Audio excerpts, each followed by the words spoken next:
What? You are here, mother-in-law. Yes, actually, I moved in a week ago and am already living in this house. I'll be using the room on the second floor that was yours, so you can stay in the storage room on the first floor or in the vacant room on the third floor. What? I haven't heard anything about this. What do you mean? Well, my son, the head of the house, has agreed, so I don't need your approval. Of course, the one who pays the rent has the power to make decisions. What? I doubted my ears for a moment. Is this reality? I struggled to understand why my mother-in-law was living here. It was already stressful having her visit several times a week. I can't imagine living together. Certainly, my mother-in-law lives alone and her age must be considered. It might be too late if something happens, and perhaps my husband was worried, but starting to live together without consulting me is unacceptable. Whose house does she think this is? I'm also angry with my husband. I didn't expect to be treated this way. I called my husband to confirm the facts. Hello? When I came home, your mother was here, but is it true that we are going to live together? It's true. What's wrong with that? Isn't it strange? Why didn't you consult me beforehand? I don't think there's a need to. I've explained this many times, but I'm the one paying the rent. So, you should follow my decision, right? I was so shocked I couldn't find the words. Yes, he really seems to think so. All right then, continue as you think best. It seems like you're forgetting an important point, though. Do you know from whom we're renting this house? I won't let you forget only what's convenient for you. I simply took the suitcase I had brought on my business trip and returned to my parents' house. My name is Olivia, and I am 32 years old. Currently, I work as an engineer at an IT company with a stable income and a fulfilling job that allows me to enjoy my days. Thank you for your hard work. I'll be leaving ahead. Are you leaving already? We're all going out for drinks tonight. Want to join? I have plans today. Invite me another time. Is it your boyfriend? Maybe. Work is going smoothly, and thanks to the boyfriend I started dating 6 months ago, my private life is also fun and fulfilling. I have no complaints at all. Everything feels completely satisfying. Work has been really busy lately, hasn't it? I appreciate you making time for me. No problem. I can always make time for someone I love. Thank you so much. The boyfriend a friend introduced me to was truly a considerate and wonderful person who treasured me. I was always grateful for his kindness and thoughtfulness. I was very busy during my university days, studying at a science-focused college, and I didn't have the luxury of time for romance or even for myself. Even after getting a job, I was busy learning new things every day, and I had no room to have a relationship amid all the work. However, he appeared at the end of my 20s. Meeting him felt like fate. And then I thought about a future that included marriage. The days I spent with him were truly blissful, and every day was filled with new joys. I felt deeply fulfilled and happy every day. Every time I thought about our future together, I strongly felt that I wanted to continue spending happy times with him. I want to talk about our plans for the future, about marriage. Yes, I'm thinking of formally introducing you to my parents soon. Of course, I'll propose once I wrap up some work, so just hang in there a little longer, okay? Yes, I understand. I may have rushed him, but I dreamt of being happy together even after marriage. We could clearly imagine our future together, and we're enjoying every day. In 6 months, we will get married, and my parents have decided to pay for the wedding. My parents run their own business and have offered one of their investment properties as our new home. He was raised in a single-mother household and intended to send money home. My parents were supportive of this aspect as well. While preparing to start our new life, we also respected his sense of responsibility towards his family. About the rent, can we live there for free? No, they're proposing $2,000. Normally, it would be rented out for a much higher amount, so this is a special rate. Wait, they're charging us, even though their own daughter and her husband will be living there. Actually, this property was bought as an investment, so there are expenses involved. It wouldn't make much profit. It's unreasonable to expect them to cover the maintenance costs too. But they have the money, so I think they could handle it. I was surprised by my husband's comment. I had not expected him to make such demands on my parents. They do so much for us, yet he seemed to take it for granted. Considering the support and the new home my parents provided us, I was filled with gratitude, but his response puzzled me. Hearing his comment made me think that I might need to reconsider our future living arrangements. Certainly, my parents run a business and are quite comfortable financially. Yet, I am already independent and strongly feel that I should cover my own living expenses. While it might not be a huge burden for my parents to provide the house for free, I do not think it is appropriate as an adult to rely financially on them. They manage their finances strictly as business owners, and my independence is influenced by that. Well, I think it might be a bit presumptuous to not pay any rent at all, considering we'll be living in such a large house and eventually owning it. I explained to my husband, "Your father is really stingy, isn't he? He is a business owner and has an income, so he could be a little kinder. If I were in your parents' position, I would at least provide the house for free," my husband replied. "That's why I've explained it so many times, but why don't you understand?" I wanted to argue back, but I thought that paying $2,000 a month might be tough for my husband, who had expected to live in this large house for free.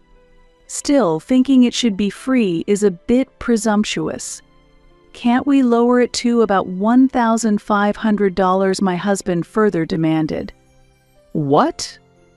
A further discount? It would normally cost twice this amount." I couldn't hide my surprise. "Still, you can negotiate a little, right? They are your parents, after all," my husband said. "What are you saying?" "I don't want to be so disrespectful to my parents. If you're really grateful, you wouldn't negotiate like this," I argued. Since we were already getting such a low rate, asking for an additional discount seemed too presumptuous. Moreover, if he truly appreciated my parents, he shouldn't be making such unreasonable demands. Through this discussion, I reconfirmed the difference in values between my husband and me.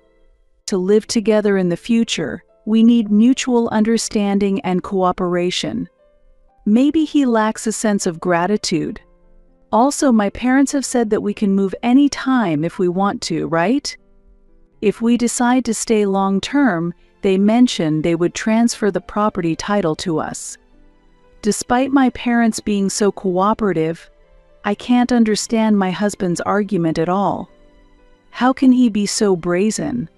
His self-centered behavior perfectly reflects the current situation. He thought it would be provided for free, so he feels that paying $2,000 is too much. That's true. But $2,000 is already the lowest price. I could possibly do $1,800, my father answered. Well, more discounts are needed.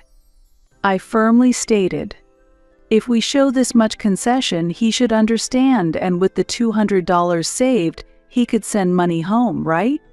His family is a single-mother household, isn't it? My father continued. Yes, I replied. There's no problem, and starting married life does cost money, so don't worry. Just consider your relationship as husband and wife. That's all my father kindly said. Thanks to my father's kindness, I was able to firmly express my opinion to my husband, and he eventually agreed to the rent of $1,800. Since then, we have been living without any major problems. Normally, my husband pays the rent, and I handle the other daily expenses. We bought a family car, and since I pay for the savings from my own money, my husband had more money available to spend. However, I don't waste money and generally lead a peaceful life. But my mother will be here in 30 minutes, so let's finish cleaning quickly. What? You're not going to clean before Mom arrives? No, it's not that. But why didn't you tell me earlier? It's difficult when you tell me so suddenly. I don't mind my mother-in-law visiting. But why didn't he tell me earlier? If I had been informed sooner, I would have cleaned the house and finished the chores earlier. I haven't prepared any tea either, and maybe he's not thinking because it's his own mother, but ultimately, I'm the one who feels uncomfortable. Why can't you think of that? I sighed, but it was too late to think about it. I need your help to clean up quickly now. What? It's a hassle, so you do it. It's my day off. Let me rest. What? Isn't your mother coming soon? Wouldn't it be better if you did it? I've been busy lately. What was he saying? I asked him to help clean because his mother was coming, but he didn't intend to lift a finger. I was already irritated by being told so suddenly, and his selfish comment just astounded me. I wanted to finish cleaning quickly. Are you saying I should do everything? That's really not fair, is it? You're the wife, so you should be able to handle that. Why do you always need instructions? Don't forget that I'm supporting you. Supporting? What does he mean? I don't think I am receiving any special support from my husband. Indeed, he pays the rent, but I cover the daily living expenses. Considering the expenses, I contribute more, and I can't understand his arrogant attitude. But arguing would be a waste of time. I should start cleaning immediately. While my husband watched TV on the sofa, I hurriedly cleaned. I was angry, but I managed to finish the cleaning before my mother-in-law arrived. Thank you for having me. It's been a while. Haven't you changed at all? Are you that worried? I don't think I look that old. I'm sorry, I didn't mean it that way. Really? Is that so? Do they think I'm someone who would make such sarcastic remarks? Well, my mother-in-law's character hasn't changed since the old days. I understand she was raised by a single mother and cherishes her son, but her affection seems a bit excessive. Even during the marriage introduction, she looked down on me and didn't seem interested in building a good relationship with me. I'm not asking to be particularly close, but I can't understand why she dislikes me so openly. I haven't done anything bad to my mother-in-law, nor have I behaved unreasonably. I wonder what she dislikes about me. My husband sometimes says unreasonable things, and being raised by such a mother, I suppose it's somewhat inevitable. Hey, I've been thinking for a while, isn't your housekeeping a bit lacking? I wouldn't call it a filthy house, but I think you could keep it cleaner. I am trying, but I have a job every day, so I can't devote much time to it, mother-in-law. I also grew up in a single-parent household, but I kept the house clean. Such excuses are unnecessary. No, I am not making excuses.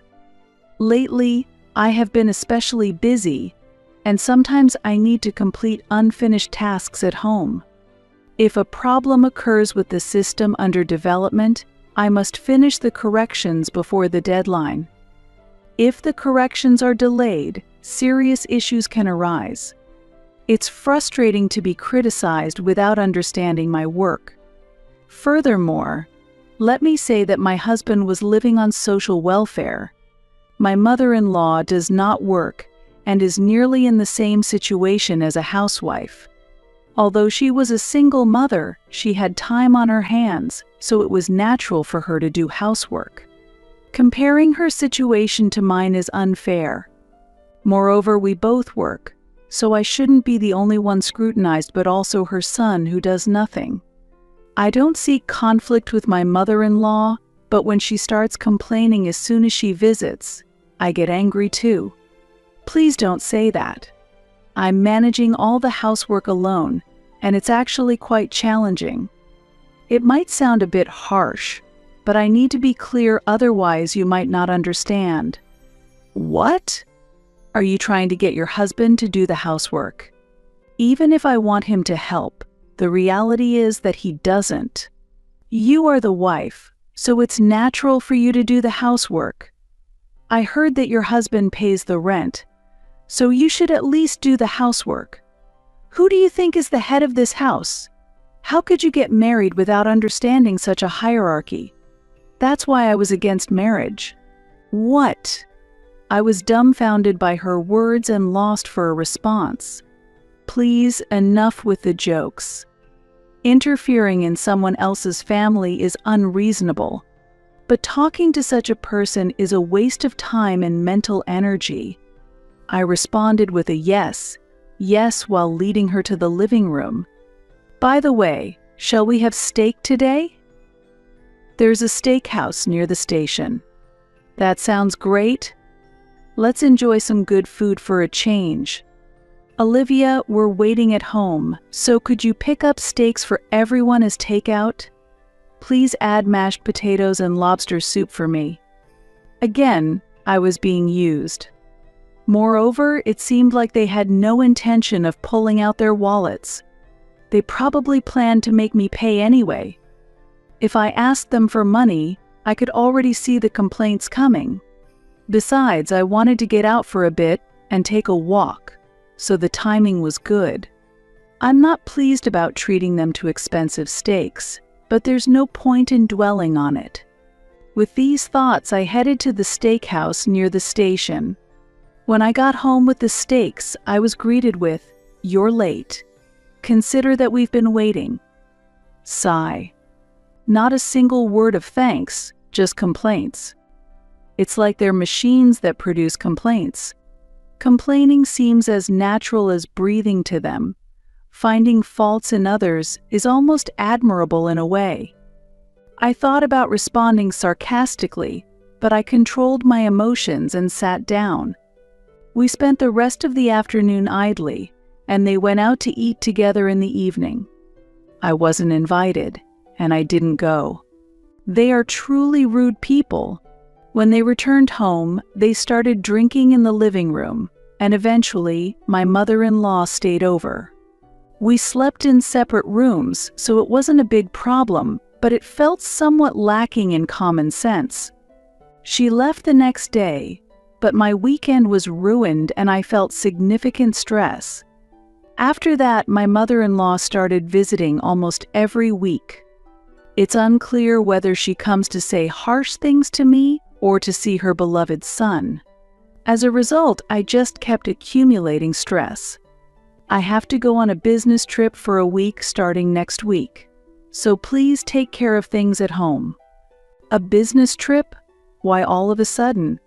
There's a presentation for the system we're developing. I'm involved as a key developer. I see. While the business trip was real, I was excited to finally have some time alone for the first time in a while. Every week, meetings with my mother-in-law involve listening to her complaints about housework and how a wife should behave. No matter how busy my husband is, he shirks his home responsibilities, never touches housework, and neglects his role, claiming he's the breadwinner. Fed up with this situation, I was looking at the business trip as a chance to refresh. The presentation of the new system was nerve-wracking and more tiring than my regular duties. But a week without anyone complaining and being able to do what I wanted was incredibly soothing. When I returned home from the business trip, I was shocked. "What? Were you here, mother-in-law?" Yes, actually, I moved in a week ago and am already living in this house. I'll be using the room on the second floor that was yours. So you can stay in the storage room on the first floor or in the vacant room on the third floor. What? I haven't heard anything about this. What do you mean? Well, my son, the head of the house, has agreed. So I don't need your approval. Of course, the one who pays the rent has the power to make decisions. What? I doubted my ears for a moment. Is this reality? I struggled to understand why my mother-in-law was living here. It was already stressful having her visit several times a week. I can't imagine living together. Certainly, my mother-in-law lives alone and her age must be considered. It might be too late if something happens, and perhaps my husband is worried, but starting to live together without consulting me is unacceptable. Whose house does she think this is? I'm also angry with my husband. I didn't expect to be treated this way. I called my husband to confirm the facts. Hello? When I came home, your mother is here, but is it true that we are going to live together? It's true.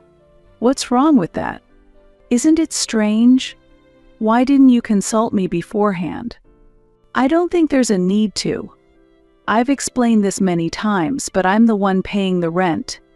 So, you should follow my decision, right? I was so shocked. I couldn't find the words. Yet, he really seems to think so. All right then, continue as you think best. It seems like you're forgetting an important point, though. Do you know from whom we're renting this house? I won't let you forget only what's convenient for you. I took my suitcase that I had brought on the business trip and returned to my parents' house. So he just let his mother live in the house without asking. Don't you think that's strange? I see. So, you've been harassed by your mother-in-law all this time. I didn't want to worry you, Dad, and everyone says it's normal, so I kept quiet, but I can't take it anymore. I see. I understand. I'll take care of it. My father said that and made a phone call. From that day, I started living at my parents' house and haven't been in contact with my husband for a week. Then came Saturday. Together with my father, we went to the house where my husband and mother-in-law were living. When we pressed the intercom, my husband, looking like he had just woken up, opened the door and frowned when he saw us. What? Here's a divorce paper. Can you sign it? What? Wait, what does this mean? I know everything you and your mother have been doing. Please stop deceiving us now.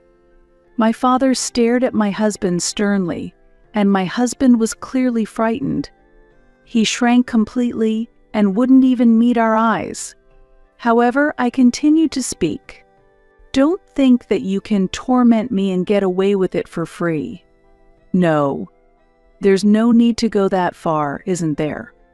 Who do you think you are? Acting all scared when divorce is mentioned, after you've ignored everything you've done. What do you think I am? Even I, who am usually calm, exploded with anger due to everything that had built up. My husband must have never expected me to get this angry. But that was proof of how much anger had accumulated. I will certainly listen to my daughter, and from now on you will pay the full rent for this house. There will be no more discounts to a stranger, so be prepared. What? Starting next month, the rent will no longer be $1,800 but $18,000. Do you understand? I've prepared the lease agreement, so after you sign the divorce papers, please sign this too. As we declared this, my husband looked overwhelmed and was unable to say anything. He must have been stunned by the amount of $18,000, but we were serious. You can't just demand such an amount suddenly, it's impossible. Why do you think it's impossible? Well, because there's no formal lease agreement for this house. Once you get divorced, we are strangers. You cannot continue to live here. If you can't pay the rent, please leave immediately." Since there was no formal contract, we were able to firmly hold our position. My husband must not have anticipated this situation, but it's too late for regrets now. He should take responsibility for his actions. We were determined to proceed resolutely, regardless of how much he resisted. However, sensing the disturbance, my mother-in-law appeared from behind. "What's going on here? What on earth is all this? It's been a while. To be clear, this house belongs to me. So, I need you to leave. I want a divorce for my daughter, and I have no intention of letting strangers live here." "What did you say?" "Telling us to leave. How can you say something so unreasonable?" "Who is being unreasonable here? If you want to justify your actions, please feel free to settle it in court." In court. Both my mother-in-law and my husband were shocked by the mention of court, but this was something I had already discussed with my father. We had planned to go to court if they caused problems that became unmanageable. This was my suggestion because reasoning with unreasonable people is pointless. However, due to their lack of common sense, the mention of a lawyer visibly frightened them. Where did all their previous confidence go? They looked at each other, clearly shaken. "You have a job, so moving closer to your workplace is also an option, isn't it? It's just that simple." "But I'm telling you, I don't have the money." "You don't have the money? That must be a joke. Considering your income, you should be able to save some. Were you spending $1,000 a month on leisure?" But I never felt the need to save. I was astonished. He was working normally, and the only expense he was paying was the rent. I was covering the car loan and other living expenses, so I assumed he was saving more. That's why I can't get divorced, and I can't move out. Yes, once you're married, you can't just get divorced easily. It will leave a mark on your family registry. How long will you cling to that outdated thinking? You talk about a mark on the family registry, but I would rather divorce without hesitation than live with unreasonable and self-centered people like you. You have no awareness of what you've done. This is absolutely absurd. Please stop making me angrier. You don't seem to understand how much you've done to me. That's why you can say without shame that you don't want a divorce and that you need help because you have no money. To me, that is irrelevant. And now I realize that perhaps my husband married me because he was aiming for my parents' business and their properties. Maybe he was more interested in my parents' wealth, living cheaply in this grand house, and the substantial inheritance I would eventually receive than in me personally. Please keep your disdain to yourself. Do not forget that if it goes to court, we will be at an advantage. I am giving you 1 week to leave this house. Wait a minute. Please forgive me. I'll even kneel if it's necessary. Just give me one more chance. I am confident that we can make it right. There might have been some misunderstandings, but we are a married couple who vowed to overcome any difficulties together. That's why I'm considering a divorce, because it's impossible.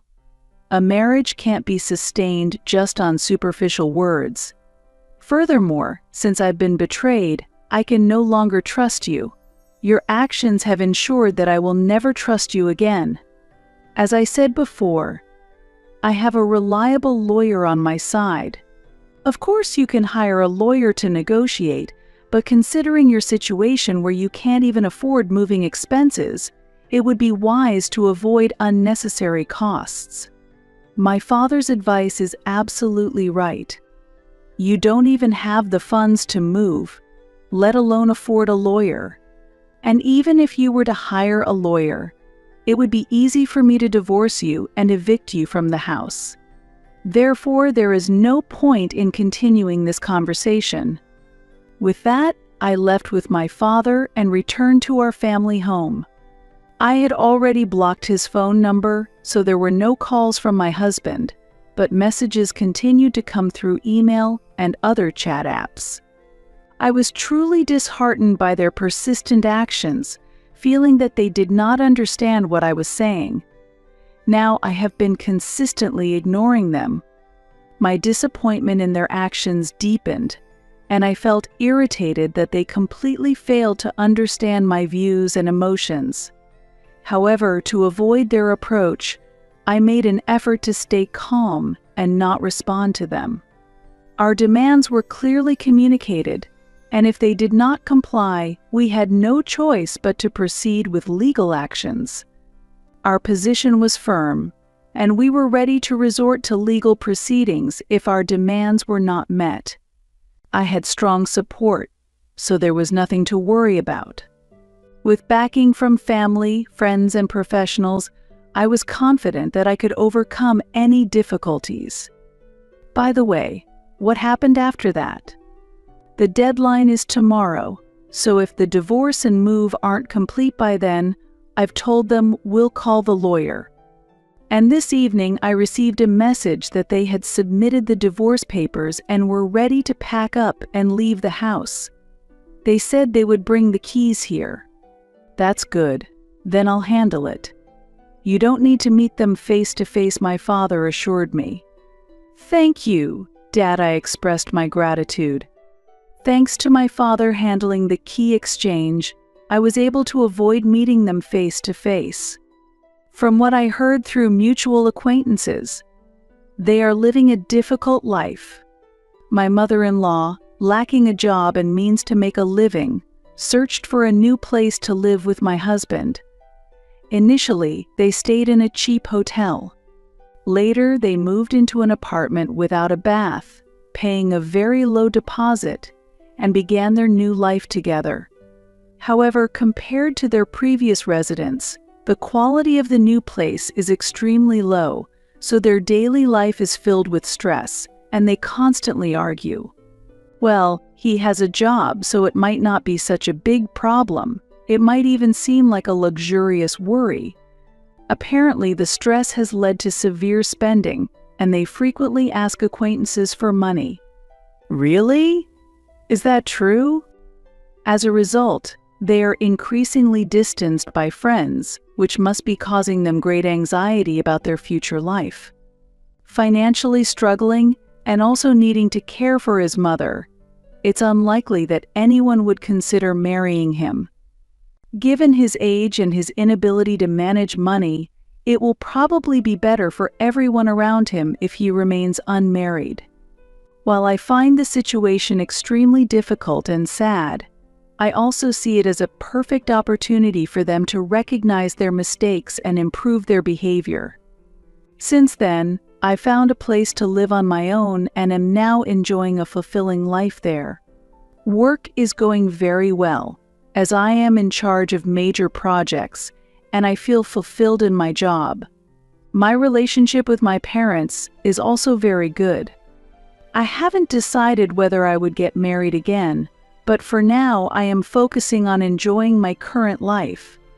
No matter how much money one has, ultimately, relationships with people are the most important. I believe that if you can build healthy, good relationships, you can lead a happy life, even if there are times of financial difficulty. Moving forward, I hope to enrich my life without being confined by money, cherishing the valuable relationships with friends and family.